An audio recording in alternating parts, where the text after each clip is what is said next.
अगर मैं आपसे कहूं कि भारत हिंद महासागर में एक ऐसा सुपर प्रोजेक्ट बना रहा है जो आने वाले समय में सिंगापुर और कोलंबो जैसे बड़े बड़े पोर्ट्स की डोमिनेंस को चैलेंज कर सकता है।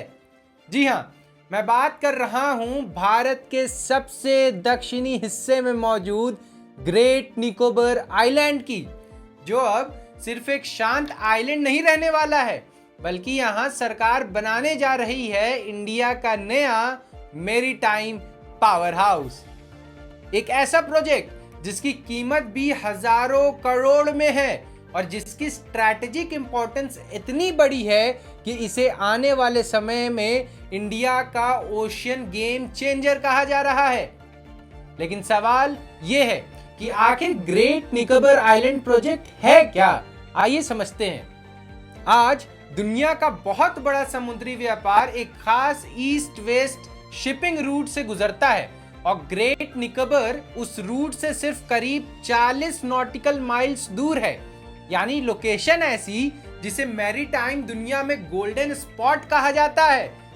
प्रॉब्लम यह है कि इंडिया का बहुत सारा कार्गो आज भी ट्रांसशिपमेंट के लिए सिंगापुर, कोलंबो और पोर्ट क्लैंग जैसे फॉरेन पोर्ट्स पर डिपेंड करता है। मतलब सामान हमारा है, व्यापार भी हमारा है, लेकिन पैसा कोई और कमा रहा है। शायद इसी डिपेंडेंसी को खत्म करने की कोशिश हमारी सरकार कर रही है और यहां बनाने जा रही है एक massive international container transshipment terminal जिसकी कैपेसिटी 14.2 मिलियन TEU की होगी। यानी इतने बड़े लेवल का शिपमेंट ऑपरेशन कि आने वाले समय में ये पूरे हिंद महासागर रीजन का मेजर ट्रेड हब बनेगा। लेकिन ये प्रोजेक्ट सिर्फ पोर्ट तक सीमित नहीं रहने वाला है। यहाँ एक ग्रीनफील्ड इंटरनेशनल एयरपोर्ट भी बनाया जाएगा। ये शुरुआत में लगभग 10 लाख पैसेंजर हैंडल करेगा, जो फ्यूचर में 1 करोड़ एनुअल पैसेंजर्स तक पहुंचने की प्लानिंग की जा रही है। इसके अलावा नया टाउनशिप बनेगा, पावर प्लांट्स बनेंगे, गैस और सोलर इंफ्रास्ट्रक्चर भी बनाया जाएगा। यानी बेसिकली इंडिया यहाँ एक फ्यूचरिस्टिक आइलैंड सिटी डेवलप कर रहा है। अब सुनिए सबसे ज्यादा इंटरेस्टिंग पार्ट। ये प्रोजेक्ट सिर्फ एक इकोनॉमी का मामला नहीं है, इसका सीधा कनेक्शन नेशनल सिक्योरिटी से भी है, क्योंकि इंडियन ओशन रीजन में चाइना लगातार अपनी प्रेजेंस बढ़ा रहा है। पोर्ट्स, शिपिंग रूट्स और स्ट्रैटेजिक इन्फ्लुएंस के जरिए चाइना धीरे धीरे हर जगह अपनी शक्ति को मजबूत कर रहा है। ऐसे में ग्रेट निकोबार इंडिया के लिए सिर्फ एक आइलैंड नहीं, बल्कि एक स्ट्रैटेजिक शील्ड बन सकता है।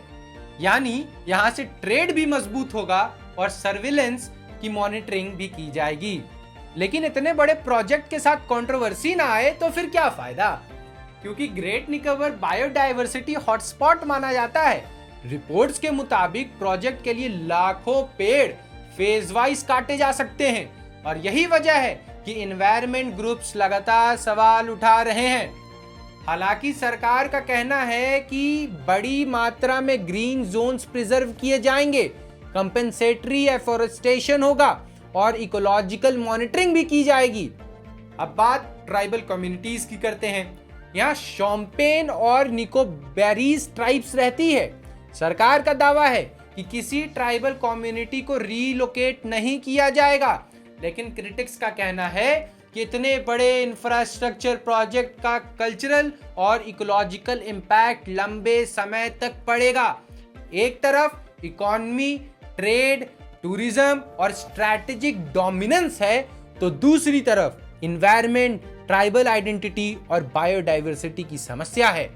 लेकिन एक चीज साफ है, ग्रेट निकोबार अब सिर्फ एक आइलैंड नहीं रहने वाला है, बल्कि आने वाले दशक में इंडिया की मैरीटाइम एम्बिशन का सिंबल बनने जा रहा है। अब आप हमें बताएं कि क्या इंडिया को ऐसे मेगा प्रोजेक्ट्स एग्रेसिवली आगे बढ़ाने चाहिए या इकोलॉजिकल रीजंस को और ज्यादा प्रायोरिटी देनी चाहिए? आप सुन रहे थे तलहा इमरोज खान को द वार्तालाप पे। बहुत बहुत शुक्रिया।